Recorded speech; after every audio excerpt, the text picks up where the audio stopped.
Hello and thank you for joining us right here on Luntha television. It's time for news and you're with me, Fales Chizombe. First, the headlines.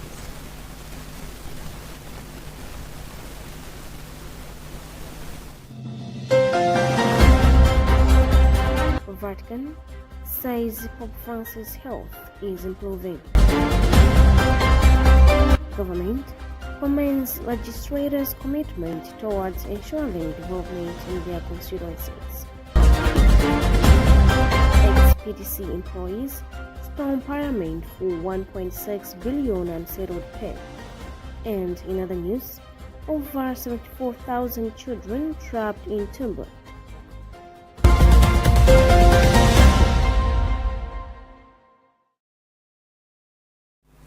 We have these and more. Stay with us.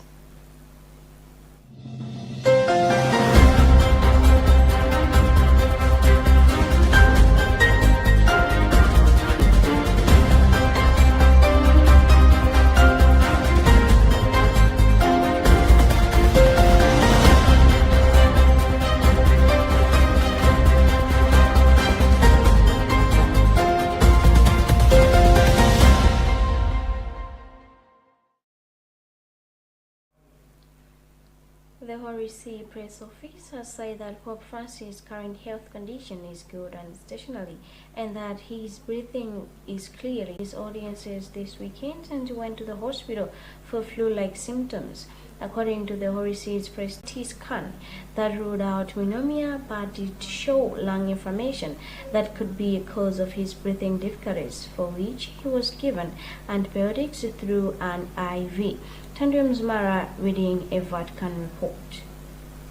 To facilitate the Pope's full recovery, some of his audiences and engagements in the coming days have been cancelled or postponed. But the Pope will still continue with some meetings, such as one he had with the President of Paraguay at the Papal residence Casa Santa Marta, instead of the Apostolic Palace, as he usually does when receiving world leaders due to his health. On Sunday morning, the Pope recited the Angelus prayer by video link from the chapel of his residence at the Casa Santa Marta, so as to avoid exposure to the autumnal cold at the window of the Apostolic Palace. He told the estimated 12,000 people gathered in St. Peter's Square that he could not look difficult speeches at the Secretariat of State of the Holy See, then read the prepared catechesis, with Pope Francis offering the final blessing.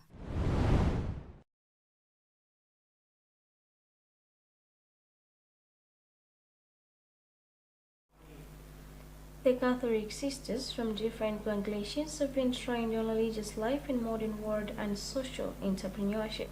The 3 days training was organized by All African Sister to Sister program under the African Sisters Education Collaborative in Malawi, with a name of equipping sisters with knowledge and skills on how they can integrate social entrepreneurship into their mission for sustainability of projects. All Africa Sister to Sister program under Africa Sisters Education Collaborative in Malawi is being implemented with financial support from Hilton Foundation. Sister Analyst Chimbari, who is ASEC Program Officer, sheds more light on the trend. The sisters, okay, and also looking into in the modern world where we are in, and by doing that, we are focusing on the issue of mission. The only thing that is more obvious is we need our mission. That's very clear, but also, okay, and by doing that, we have to be very strategic by having activities or plans that may have a long-term or short-term goals. And by doing that, we're encouraging the sisters to say, can we develop strategies with small interventions? And let's every one of us or any one of us to do those kind of interventions in wherever we are.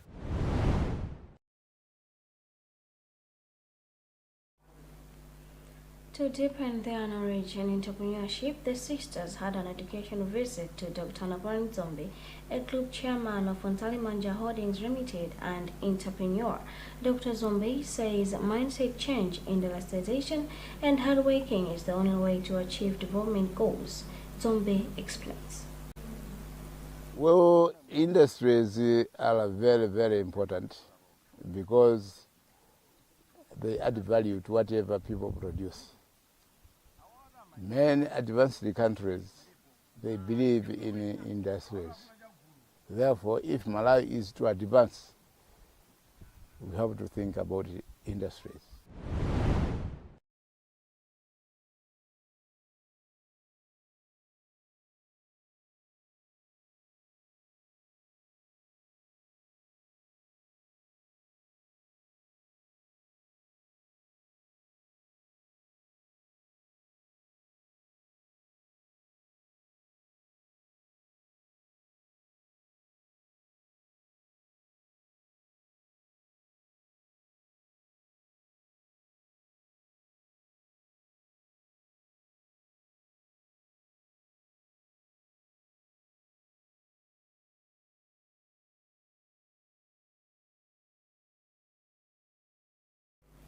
Government, through the Minister of Local Governance and Unity, Richard Banda, has expressed satisfaction with the way members of parliament are asking for development in their different constituencies.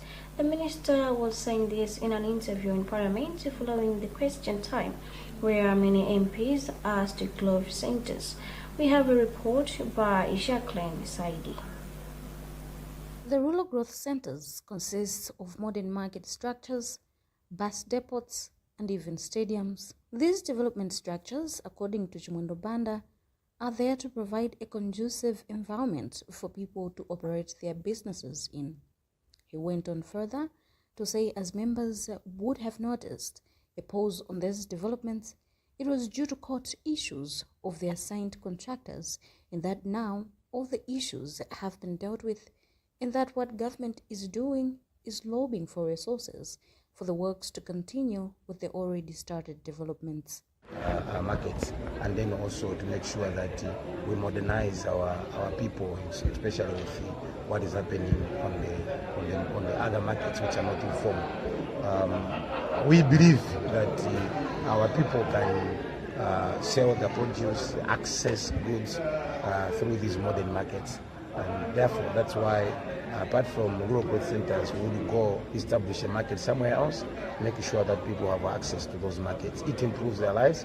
It also helps them to sell the produce at good prices.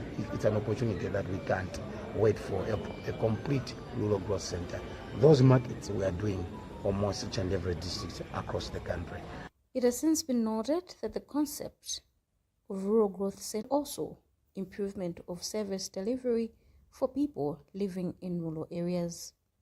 For Luntha Television News, this is Jacqueline Saidi.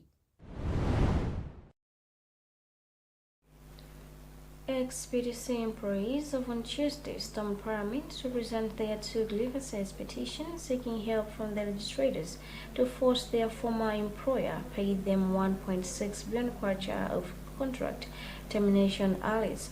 Chairperson of the grouping, Moses Banda, says the employees, 150 in total, have information that assets have been liquidated, but they are yet to be paid. Zomba Malosa Registrator Gracie Kwilibita has received the petition on behalf of the Speaker and promised to push until the matter sees the light of the day. Robert Edward has more in this report.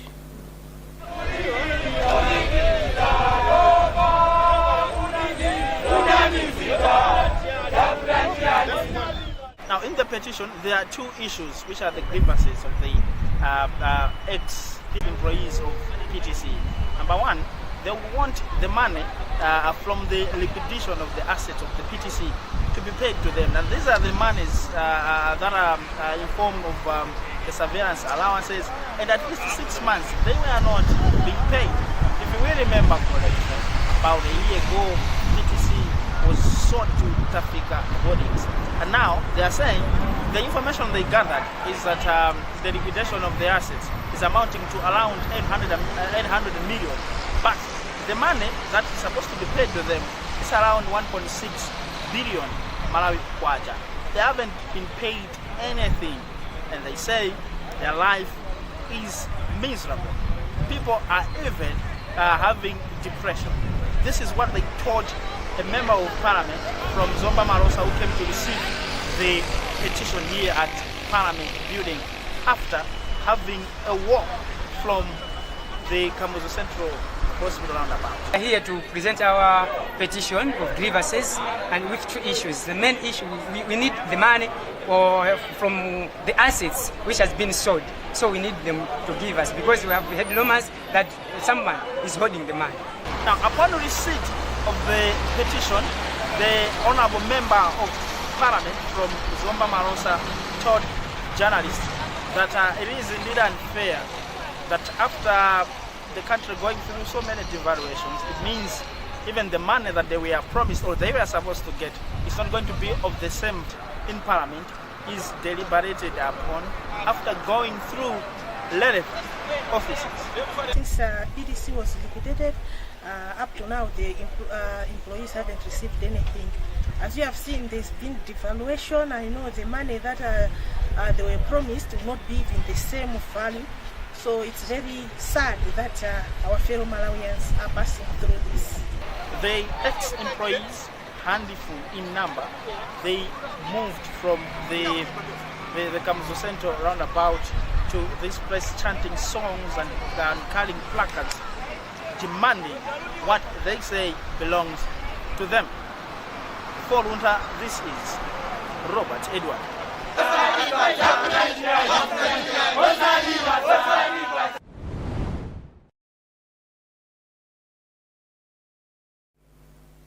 You're still watching news on Luntha television. Stay tuned for more after this break.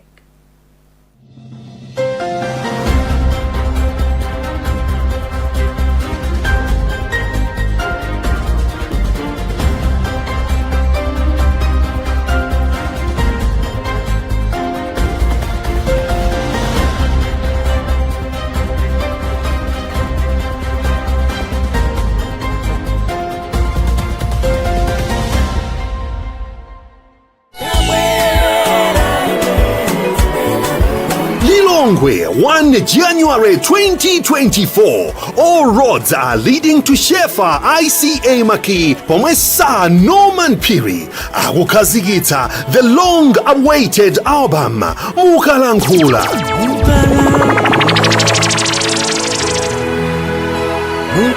Dubbed the Mukalankhula Celebrations from 10 a.m. mpaka uyo 7 koloko madzulo ndi manyuwere etu apa. Performing live Kondwani Chirwa, Fales Manganda,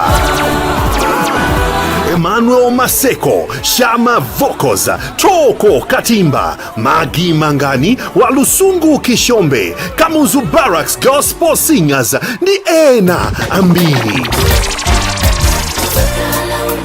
Mtengo makomo 4,000 kwacha ndipo kuguliratu maticket ndi 3,000 kwacha yokha basi. Matickets akupezeka ku Area 18 Puma Filling Station, Maula Filling Station, Total Walkers Filling Station, CAN Radio Offices, Kafoteka Filling Station. Kumbukirani, Mukalankhula Celebrations pa 1 January 2024 ku Shefa ICA Maki. This message is coming to you under the auspices of PLFM and Great Dominion TV, Mzati Radio and TV, GBS TV, Ngoma Synod Radio, CAN Radio and TV, Luntha TV, Timveni Radio and Television.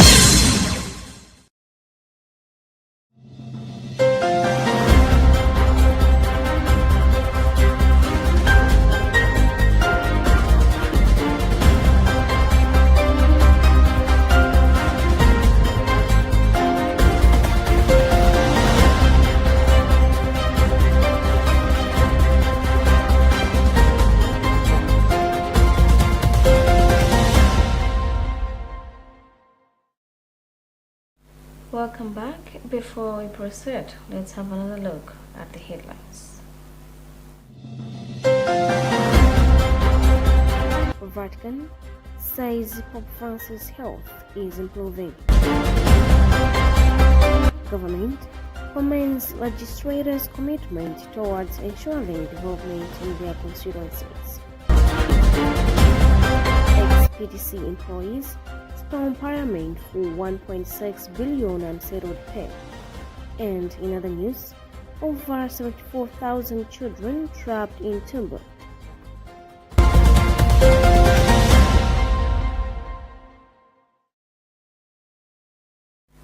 Moving forward, the Department of Disaster Management Affairs has declared the tendency of some individuals who are stealing relief items meant for vulnerable households as government is implementing the 2023-2024 lean season food security responsible program. The caution follows recent reports from Salima where police arrested 4 people who are suspected to have stolen bags of maize meant for distribution to food insecure households in Mangochi. In an interview with Luntha television, Chibiriro Kamula, spokesperson for Dodma, strongly condemned the vice, issuing a warning that authorities will ensure all suspects face the law. Taide Shilanga reports. Dodma has warned people against misappropriating relief items meant for people affected by hunger, saying such malpractices should not escalate as they worsen the lives of the deprived. Dodma spokesperson Chibiriro Kamula said in an interview on Tuesday that in the 2022-2023 lean season response, some chiefs were arrested in Balaka for soliciting money from beneficiaries, and recently 4 men have been arrested in Salima on suspicion that they stole bags of maize. Kamula said Dodma also received reports of theft of relief items in Machinga district during Cyclone Freddy response. He has therefore called upon the general public to be vigilant in reporting any suspicious acts pertaining to the program to the police, the council, Dodma officials, or any relevant authority. Government through Dodma, in collaboration with the various development and humanitarian partners, is providing relief assistance targeting over 4.4 million food insecure people in all the 28 districts and 4 cities of the country under the 2023-2024 lean season food insecurity response program. So the program started in October this year and runs up to March next year. Beneficiaries under the program are getting relief assistance in form of maize and or cash transfers to address their food deficits. So we are also implementing another program called Emergency Response, in which the department is providing some relief assistance to households affected by various disasters across the nation. At the moment, authorities are reaching out to all 4.4 million people who are food insecure in the country.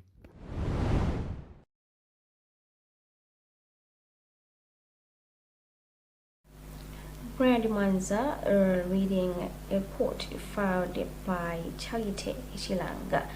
Balaka District Council has tipped the Climate Smart Public Works participants to take care of their forests, saying they are a source of income rather than depending on donations. Balaka District Land Resources Conservation Officer James Kadaya was responding to the participants' plea for donation of beehives to start bee farming. Participants from Senior Chief Inkosi Chamtonya and Traditional Authority Amidu made the plea in a separate interview during the tour of the council organized for journalists to appreciate the progress of the programs. Jenny Ngalande Bernard reading a report filed by Andrew Mandolo. During the tour, participants of Climate Smart Public Works asked the government and other well-wishers to assist them with beehives to start bee farming in their forests, saying bee farming is simple and profitable. They said the beehives that the project gave them were inadequate, so they need more for them to see the benefits. In his response, James Kadaya encouraged all participants to first take care of their forests, saying they are a source of income to the community and that they can also harvest the trees in form of timber, which in turn they can produce more beehives. Kadaya also tipped the people that they can also mold clay pots where they can keep the bees in the absence of the beehives. For the beehives, they were helped with the initiative that we had during the EP pilot, but to them, I think they just need to come together as groups because they were just given a starter pack that as they harvest honey and sell, they could as well buy some to also add to the few that were given. And similarly, to advise them, they can first of all take care of the trees that they have. As they take care of the trees, those that are grown up so that they can sustainably harvest, they can make some timber to at least produce the beehives themselves. And there are also local means where they can also buy, say, clay pots, the bigger ones, so they can use them as also beehives. Participants from Nigeria catchment area in traditional authority Amidu said bee farming has proven to be hot business because they once sold about 350,000 kwacha from 6 beehives per one harvest. Beekeeping has been proven to be profitable to our economy. What we are asking for is government and other well-wishers to assist us with more beehives. Climate Smart Public Works Program is a World Bank sponsored program with about 18,200 participants benefiting in Balaka district alone.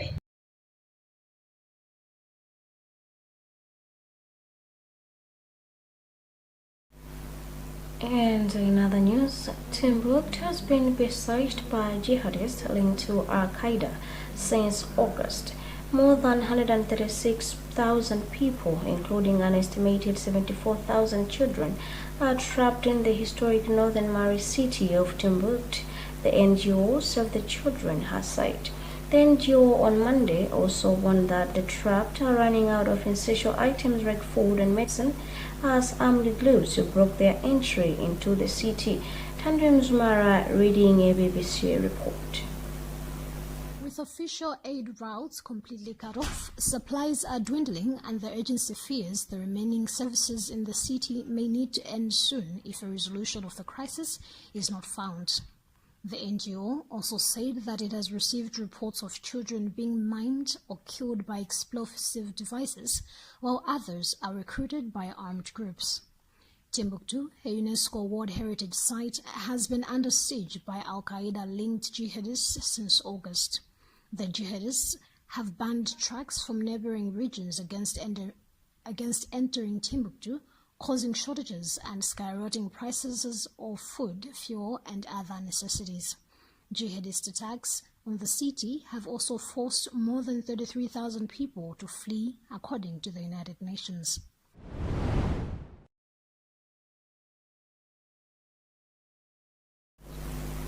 That also concludes our news bulletin today. Before we go, another look at the headlines.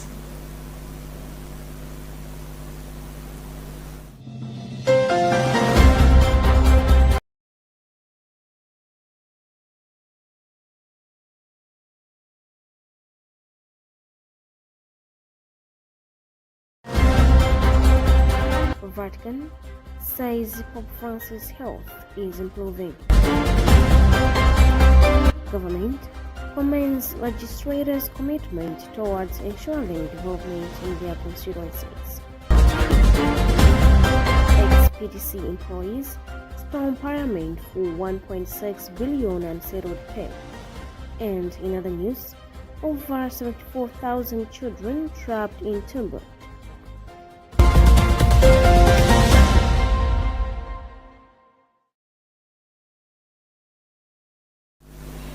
You have been with me, Fales Juzumbe. Thanks for watching and goodbye.